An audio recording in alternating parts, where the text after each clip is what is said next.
Brian and Kenzie in the morning.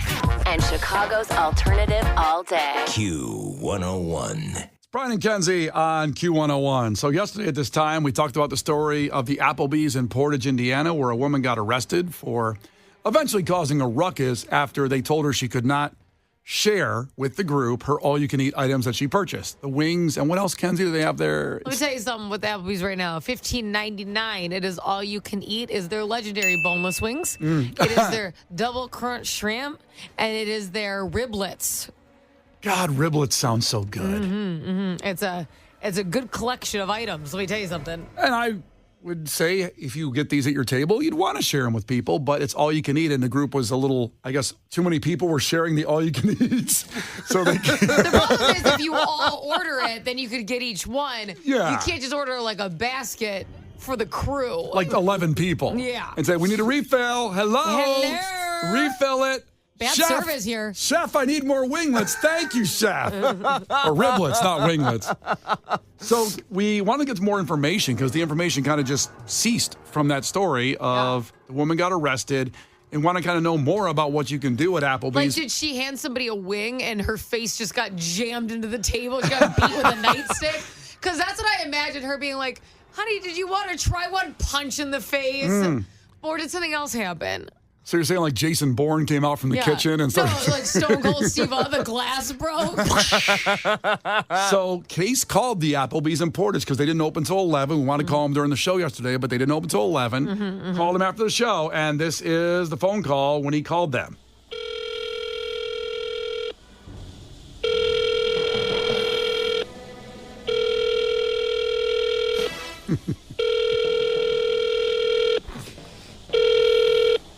Goodbye. I did not think it was enough. That's not a voicemail.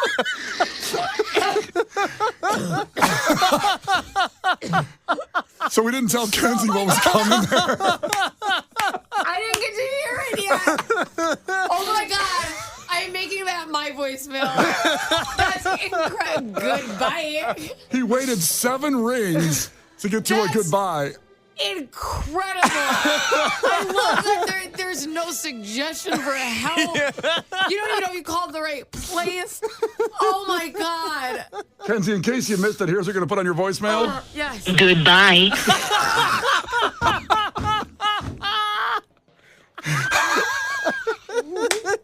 That is, if you call the Applebee's in Portage, Indiana, that is what you get right now. Trying to ask. That's my favorite thing ever. That's fantastic. Goodbye. That's not what it's supposed to happen when you wait for the phone to ring. Are you trying to figure out on your phone right now how to do that? I can't wait to add that. Remember when you used to like record a ringtone off YouTube and save it and make it your ringtone? Oh, yeah. I'm gonna be MacGyvering this. Yeah, let's get it right in there. Goodbye. Goodbye. It almost sounds like Kenzie. I know. Oh. Goodbye. It's so snarky, too. I know, it has an attitude. She's like, kiss my ass is what it says. Because it's kind of like, don't you picture her head shaking when goodbye? She does 3 snaps in a Z formation. You got a hand up in the air. Yeah. Goodbye. She definitely has better things to do, I'll tell you that. You can just tell. Oh, Lord. Oh, my God. This is why I love not playing something for you till we get on the air. I was like, what happened? He's like, just wait. I'm like, okay. Also, the amount of rings to get. Just have it say goodbye first. I'm not going to sit. That piece is 14 seconds. It took that long to get to it. Oh, my God. Doesn't it automatically have a voicemail? I just don't even understand what phone does. There's got to be an option where you can just put in. Goodbye. Well, so listen. So, Case, the producer, is not one to take that lying down. Okay. And he went further and talked to corporate Applebee's. Gave them a call, and they have to pick up there. They can't just do that goodbye. Goodbye. They can't do that. So here's what happened with that phone call when he called corporate. Uh-oh, it's going to... Hi, this is Case from Q101 in Chicago. I was reaching out to see if I could get a comment on the recent situation that happened at your establishment in Portage, Indiana. Yes, this is actually excellent. Hi, my name is Greg Quesadilla. I am the the Senior VP of Publicity for Applebee's Bar and Grill, and I just want to say what happened at our location there, that is unacceptable. We do not stand for that as a company. Those are not our values. If you read the fine print of the menu, you will see our menu explicitly states that the all-you-can-eat offer is specifically for one person. But if we catch you sharing it, we are able to arrest you, and we're able to use force. Legally, you have the right to use force? That's right.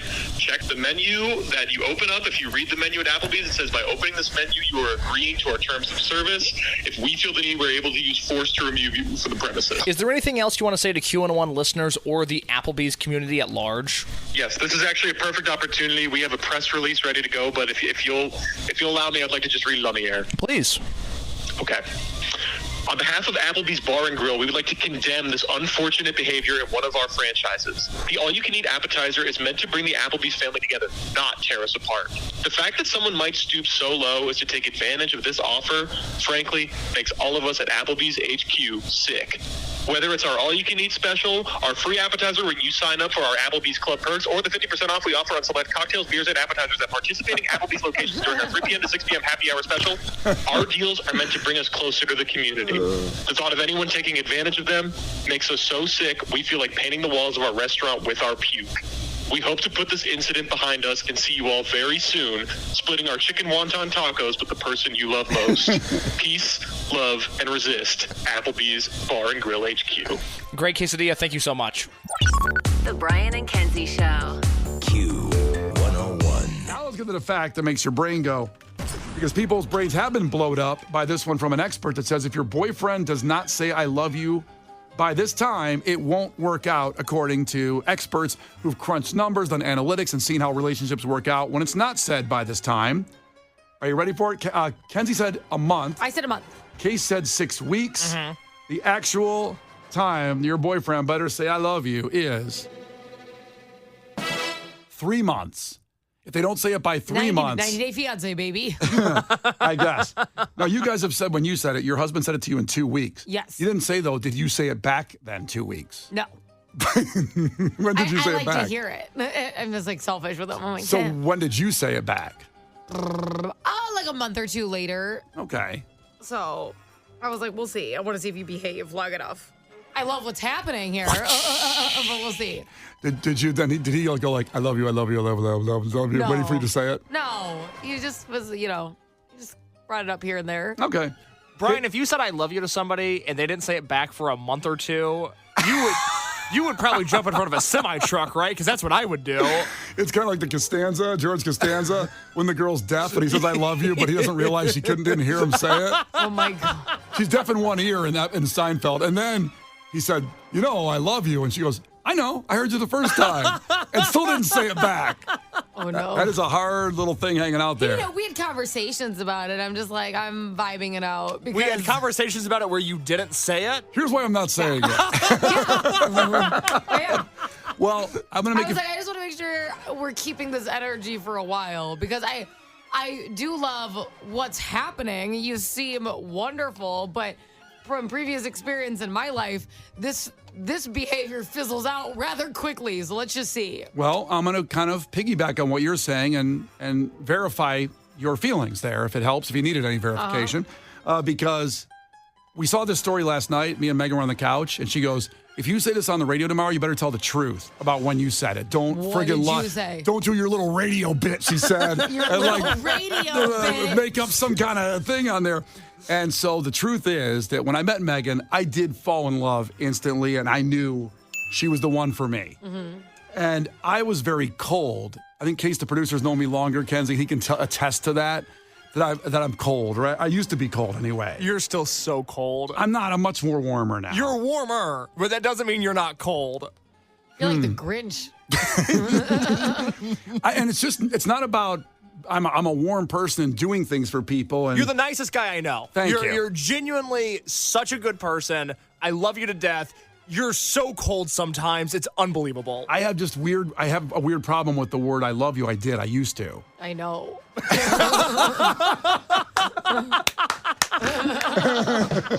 I'm aware of all of your issues. I have some This issues. room's not that big. Yeah. So Caught up to speed. So Megan and I start dating, and I don't say it for a while. A month goes by, 2 months, 3 months. But I think I'm showing it, but I never say the You're words. like, actions speak louder than words. Loophole. Well, she never said it to me either. She was playing that. It was in a standoff Would you want her mode. to propose too? Good Lord. Of course you'd say it first. Well, I think a lot of times, I could be wrong, but the women say it first. Some may. That breaks my rule. Yeah, but I think women out there, you can always chime in on this and join the conversation. But I think women say it first, I think.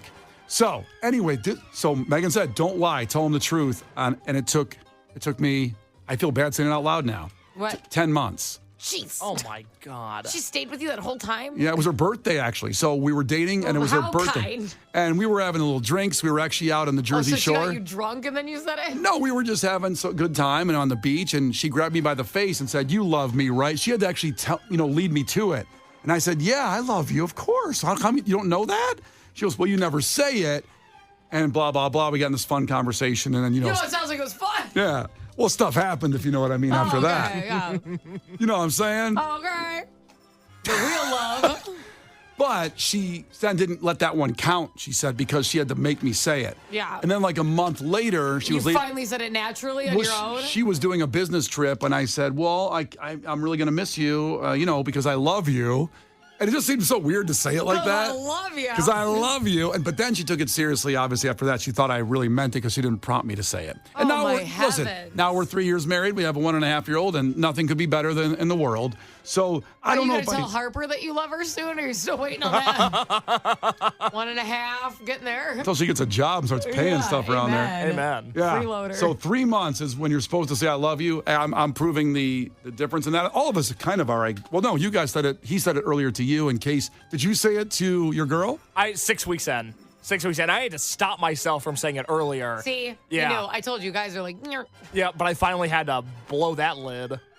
What does that mean? Well, I couldn't What contain did you it anymore. blow? I had to blow the lid.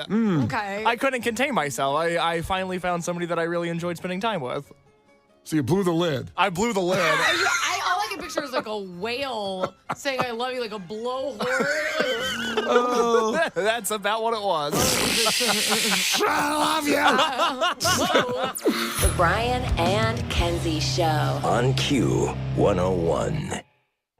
The Brian and Kenzie Show. On Q101. Brian and Kenzie on Q101. Couple local stories to get to, some local headlines. Tiffany Henyard in Dolton. Well, more going on in Dolton that doesn't relate to her. More corruption going on. Dolton Police Deputy Chief was indicted. Here's the story from our friends at WGN. Deputy Chief Lewis Lacey indicted on bankruptcy fraud charges. He's accused of concealing his income from creditors, filing misleading statements as they sought to recoup nearly $90,000 in unpaid debts. This all dating back to 2015. He's also charged. I got to stop right there. What the hell's going on down in Dolton? People throw around $100,000 in Dolton. Like I do at Jewel, like $15. Everything down there is a 6-figure to 7-figure situation, and it's Dolton. And the poor people of Dolton. These are the red flags, right? I understand. Like the poor people of Dolton down there make only $29,000 a year, but all the people that run Dolton seem to be like, Real Housewives of Beverly Hills. Like, I can't figure out all They the make corruption. more than like people who run in Chicago. Yeah. It is the most unbelievable thing I've ever seen. This is, again, the deputy police chief indicted the former, I should say, at this point. And here's more on that story. He's also charged with making false statements and perjury. Lacey is a close ally of Dolton Mayor Tiffany Henyard, the second one to be indicted on bankruptcy fraud. Henyard ally Keith Freeman faces the same charge, and we're told he is now cooperating with the trustees who were investigating Henyard. Oh, wait, that's a big story, part of it, because snitches. when we first Snitch. started talking about this a year ago, he was the one in the story where our great friend Ben Bradley from WGN tried to talk to him, and he went, "That's a good question." And then he walked out on him and shut the door in his face. Well, it was a good question. That's all I got. It was a good question. I can't answer it. It's so good. So they got to him. He's going to cooperate. He's a big figure in this. Somebody needs to watch it. He's going to be dead tomorrow. I Yeah. don't trust Tiffany at all. He needs to stay at my house. I think Is that what you want? You don't even let me come to your house. You haven't met him. he seems fun. I mean, even though he's corrupt, but he's going to spill the beans. I want to protect him. I want to take that role and protect him because, like you said, Kenzie, something could happen to him. I absolutely believe that. They shouldn't have been like, guess who's cooperating? I would have kept that a little shushier. Maybe we shouldn't play the story, but WGN put it on, so WGN TV. So This feels like Adriana in The Sopranos. They wore her down. Oh, boy. It just makes me nervous for him. Like, he's going to get a ride and ends up in the woods somewhere. I'll give you one good thing about Tiffany. Took care of her crew, huh? Everyone was living the life if you were in that circle. And he was in that circle, and now he's cooperating. Okay, more on this. Let's find out more. Believe him to be a whistleblower. Now he's a whistleblower. After, you know what? It's great that you can just, be on the lam or whatever you want. That's actually running from the cops. Yeah, what are you talking about? On the take. On the take is the phrase I was looking for. What does that mean? That means you're, corrupt, stealing money. Mm-hmm. You're on the take. Okay. Because he'd be taken? Yes. Okay, I get it. I see what's happening. So he's on the take, and now he's a whistleblower. I spoke this afternoon with Lacey's attorney. He called today's charges a witch hunt designed to get another Henyard ally to turn on her in this ongoing investigation into her spending. If anybody ever accuses you of anything, just say it's a witch hunt. It's a great buzzword. Like you get pulled over for speeding. There's a witch hunt. That's what I was saying last week. I feel targeted. Total witch hunt. Because it's one of those great trigger words that people go, yeah, I think it is a witch hunt. Yeah. I think it is. Oh, well, boy. I don't know. There's no burning on the stake at the end of all of it, so I feel like that's just overused. I mean, this has been years of corruption that's been obvious, and now it's a witch hunt? Lacey's employment status here in Dolton a bit cloudy right now. Last week, the trustees placed him on paid administrative leave. Paid leave? Brian, it He's gets better. still why can't I need to work in Dolton? I have been livid that I didn't meet Tiffany and she didn't like me and she didn't pay me off for anything. It sucks. Good Lord, paid leave? Just wait. He told me he was continuing to show up to work after that because they didn't have the power to put him on leave. The village then sent him a termination letter, and I'm told he kept showing up even after his firing. Well, honestly, that's just commitment to work. Holy crap. What a world. What a world. Will the dominoes ever fall for Tiffany? For Tiffany Henyard? Will she ever be taken out? out? Will the witch hunt ever end? That's right. Dun dun dun dun. Well, we don't know. The Brian and Kenzie Show. On Q 101. So we're asking you something. If you borrowed from somebody, never gave it back for whatever reason, please tell your story. And the reason I brought this up was related to the Olympics. And this story now is days old. But the U.S. Olympic gymnast Jordan Chiles, she had lost the bronze in her competition to Romania. Mm-hmm. Then they filed, I guess it's, for lack of a better word, a grievance or an inquiry. And right there, only minutes later, they said, no, wait a minute, you won. And then the girl from Romania started crying. She thought she won. Yeah. So now it's days later. Another inquiry got put in there for the scoring. It was something to do with the scoring. Okay. And now they said she's got to give her bronze medal back now, the American, and the Romanian girl won the bronze. So what is happening? So 2 times they took it away from Jordan, who was kind of a little star. I loved her. She was so, with Simone Biles, they were like total like tandem in unison, just fun to watch. And I'm not giving that bronze medal back if I'm her. That's mine now. Amen. You can't take it away from me twice. I would probably tell him to suck it. Yeah. I mean, honestly, what are you going to drive to my house? It'd be nice to put that on a form letter. Dear Olympic Committee, suck it. Signed, Kenzie. That's what I would write. Yeah. I mean, give them both the bronze at this point. You guys have screwed up so many times. That's on you. Like, sometimes you gotta eat that one, coach. Yeah. There's no way I'm giving that back. And the girl from Romania deserves it too. They both deserve it. Yeah. Sorry the scoring was so close and the way they screwed it up twice. Just let them both keep a bronze. Everybody's happy. Amen.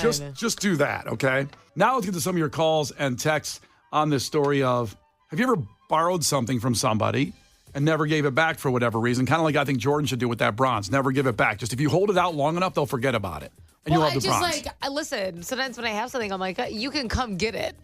And then that usually deters everybody. They want you to deliver it. Absolutely not. Well, oftentimes people forget that they actually gave you something. Like I have a bunch of tools I borrowed from people I should give back. And I kind of just working on the house a little bit, building like some kind of dresser. And I'm like, oh, wait a minute, that's not mine. But they didn't ask for it back now. It's like, is there a time limit too that you don't have to give something back? I mean, I think it's always nice to return something that you've taken. Good take. I think it's always a good thing. I don't think they're like, well, too much time has passed. I don't need a wrench. Like, that's not accurate. I don't need this Hope Diamond from the Titanic anymore. Obviously, it's old. It's an old diamond. I'm just going to throw it in the ocean. Have you ever borrowed something, Kenzie, that you didn't give back? Sweatshirts from guys that I dated. Well, that's a classic. It's just, they're comfy, they're cozy. I don't want to pay for a baggy, huge sweatshirt. I don't want to spend money on that. I should just be allowed to have one. You're right. Because However, it's not like a fashion thing. I don't want to spend money on it. Well, do you still have some from people you dated now that you're married? Like, are they old sweatshirts from old people? Yeah, because now they're mine. They're not there. they're my. It's just my sweatshirt. What if they knocked on your door and said, I need that sweatshirt back? I'd be like, I don't know you. I've never seen you. And I don't know what you're talking about. Okay. Those are my sweatshirts. Honestly, based on things that have been done to me in relationships, I earned every single one of those sweatshirts. So they're probably not coming back for it. No. Okay. But Hey. Matt texted in because I think this is a great one. I once borrowed a friend's car for a weekend as mine was getting fixed, and his car got repossessed in my driveway. We aren't friends anymore because of this. I don't know how that happens. How did they find his house for the repossession? I They don't know. Or they thought it was his. Yeah. So because it was in front, I don't know. Maybe Matt's car is supposed to get repossessed. So they took that one because it's in the driveway. I'm not sure. Maybe they live down the street. That's a tough one. Justin's checking in from Milwaukee. Justin, what's up, bud? Yeah, when I was in college, I was trying to teach myself the harmonica, and I borrowed a friend of mine's harmonica only to find out that it was her grandfather's. Okay. She never got it back. She moved schools probably halfway through the year or so. Then it must not have, who would have that at the forefront of their mind when they're moving, across the state or whatever. But she did reach out to me at one point and asked for it back, and I said, sure, no problem. And it's surely lost in my basement somewhere. Oh, no. No, that was our grandpa's. I know. I do feel really bad about it. Yeah, I can tell. You sound really broken up about it. But not quite bad enough to go rummaging through the entire mess of my basement to find it. I was going to say, especially since all the time you've dedicated to looking for it. You called us to brag, basically. I can tell. I know it's a long walk down those steps to open a box to look for a harmonica that's belonged to some grandfather who probably has like a Purple Heart in Vietnam or something like that. It's the only thing she has Oh, left man. of him. All right, well, Justin, you might want to make a decision today to go down to that basement. It probably was the harmonica he used to like make his guys in his unit happy when they were down and out. Oh, it's how he wooed the grandmother. Well, hopefully, if that's the case, hopefully I can use it on myself. The Brian and Kenzie Show. On Q101. The Brian and Kenzie Show. On Q101. All right, we're talking about things you borrowed and never gave back for whatever reason. It relates to me to the U.S. gymnast Jordan Chiles, who has to give back the bronze now. No way, girl. You keep that bronze medal. They tried to take it away from you twice in a scoring situation, and they'll forget about it after a while, like when you borrow things from people. They're not going to... They have more. Yeah. You're telling me they don't have a surplus of medals? It's the Olympics. So on the text line, Kenzie, what do you got? Okay, so Robin texted in and said, our family borrowed an axe from my great uncle Charlie. An axe? An axe, like for chopping wood. Just wait. Yep. I told you I wanted to surprise you with this one. I said, don't read it. Yeah. So I'm going to start over because I need to set the scene. I just had to verify the axe. I understand. Our family borrowed an axe, as in chopping wood, AX, from my great uncle Charlie, and we never returned it. It turns out it was Abraham Lincoln's axe. They stole an artifact. Lord knows what they've been using it for. What? Isn't that insane? So then they just have it. They just have Abraham Lincoln's axe. They're just using it to work on the house and stuff. Oh, my. Well, wait, I want that. I know. That could be the plot of a movie. It's unbelievable. Imagine what secrets that axe has. That's like a Nick Cage movie. That could be National Treasure 2. Now, let's go to Alexis checking in from Berwyn. Alexis, what's going on? Tell us something that you borrowed that you never gave back or the situation. Ahoy, Alexis. Hi. So I told Case this kind of fits, but this lady wanted me to pet sit her 2 rats over 4th of July weekend a couple years ago. And the weekend went by. I didn't hear from her, found that odd. So I went to message her and found that I was blocked. And long story short, ended up having the rats for 2 years until they passed away. Oh my gosh, she just like dumped her rats on you and left? Yes, absolutely. Yes, that is what happened. That's incredible. What a scheme. They were super sweet, had a great time with them, but yeah, kind of weird. She blocked you? Wait, blocked you? Yeah, you know how on Messenger on Facebook it'll say like this person is unavailable on Messenger? Yeah. So, Did she block you everywhere? Like, did you check her LinkedIn and stuff? no, so she had like her first, I don't remember her exact name, but like it was one of those things where she had like her first name and her middle name on Facebook. Oh. So I just kind of was like, all right, well. You cannot trust a first name, middle name person on Facebook. No, but I'm a Ever. first name, middle name on Facebook now, so. Hang up on her. Sketchy. Don't accept rats from Alexis. That's what I've learned from this phone call. Yeah. Brian and Kenzie in the morning. And Chicago's alternative all day. Q101.